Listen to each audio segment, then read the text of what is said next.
Monsieur Compagnon. Désolé. Merci Madame la maire. Chers collègues, vous nous demandez de prendre acte du rapport d'observation définitif de la CRC pour les exercices 2016 et suivants. Ce rapport a déjà fait, vous l'avez dit Mathieu Thaurier, l'objet d'un débat au Conseil métropolitain. À cette occasion, je suis même intervenu sur 3 points que j'avais souhaité mettre en lumière très rapidement. Le premier concernait les subventions à des associations qui pouvaient s'apparenter à des détournements d'appels d'offres publics. Le deuxième concernait des prêts non remboursés. Le troisième concernait la participation aux équilibres de ZAC avec des écritures comptables qui ne nous semblaient pas bonnes. Ayant conscience que ces propos pouvaient, pour le coup, paraître un peu forts, voire très forts, je me suis appliqué à reprendre stricto sensu les verbatims de la CRC. En dehors d'une divergence de point de vue sur l'item 3, la réponse de la vice-présidente était qu'il, je cite, manquait de précision et que la CRC ne s'était pas exprimée comme cela. Elle a poursuivi, et je cite, que je surinterprétais les éléments de la Chambre. Elle a poursuivi encore, et je cite toujours de manière très précise, avec des mots qui ne sont pas ceux du rapporteur dans tous les cas, et que les mots n'ont pas, je cite, cette teneur-là, ni cette dimension-là. Laissons à penser à un amateurisme partisan de ma part. Madame la maire, en tant que présidente de la métropole, vous connaissiez les termes du rapport de la CRC puisque vous en êtes la première destinataire.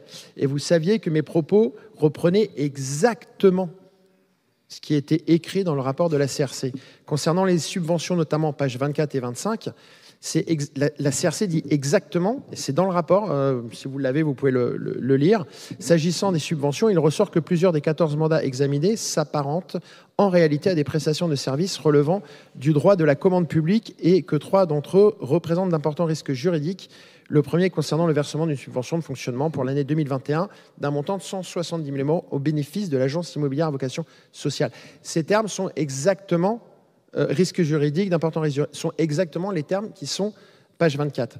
Concernant la phrase, les termes de la convention font ressortir une initiative publique et le caractère onéreux des prestations, de telle sorte qu'il s'agit d'un marché public de services. En outre, la délibération apparaît peu explicite, tandis que la gouvernance assumée par un élu rennais est de nature à entraîner la qualification d'association transparente avec les conséquences juridiques qui s'y attachent. Ce ne sont pas les mots de Charles Compagnon, conseiller municipal ou métropolitain, c'est exactement ce qui est écrit dans le rapport.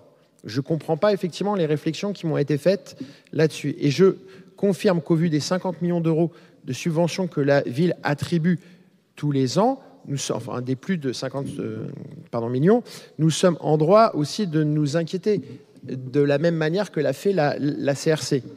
Je me permets de rappeler aussi, ce qui est un peu plus embêtant, qu'une enquête, alors c'est une enquête de journalistes qui a été publiée, a évoqué que l'une des associations que nous subventionnons est très liée et étroitement liée à un parti politique. Il faudrait aussi que nos contrôles soient extrêmement stricts sur l'usage qui est fait des subventions que nous attribuons à cette association, car le subventionnement, même détourné d'un parti politique, est strictement interdit. C'est d'ailleurs ce qui vaut à Madame Le Pen d'être en procès en ce moment. Le manque de contrôle est clairement épaglé encore à la page 43. Il est dit, et c'est toujours pas mes mots, même si l'ordonnateur indique connaître en avoir mis en place un contrôle interne sur les subventions, malgré plusieurs demandes concernant les modalités des exemples de traçabilité, des contrôles internes opérés par la direction des finances sur cette chaîne de dépenses, aucune réponse n'a été apportée visant à avérer cette mise en œuvre. La CRC vous demande plus de contrôle, notre groupe également. Donc voilà, je voulais juste refaire ces citations pour dire que tout ce qui a été dit lors du Conseil métropolitain sont exactement les mots et les phrases qui sont donnés par la Chambre régionale des comptes. Je vous remercie.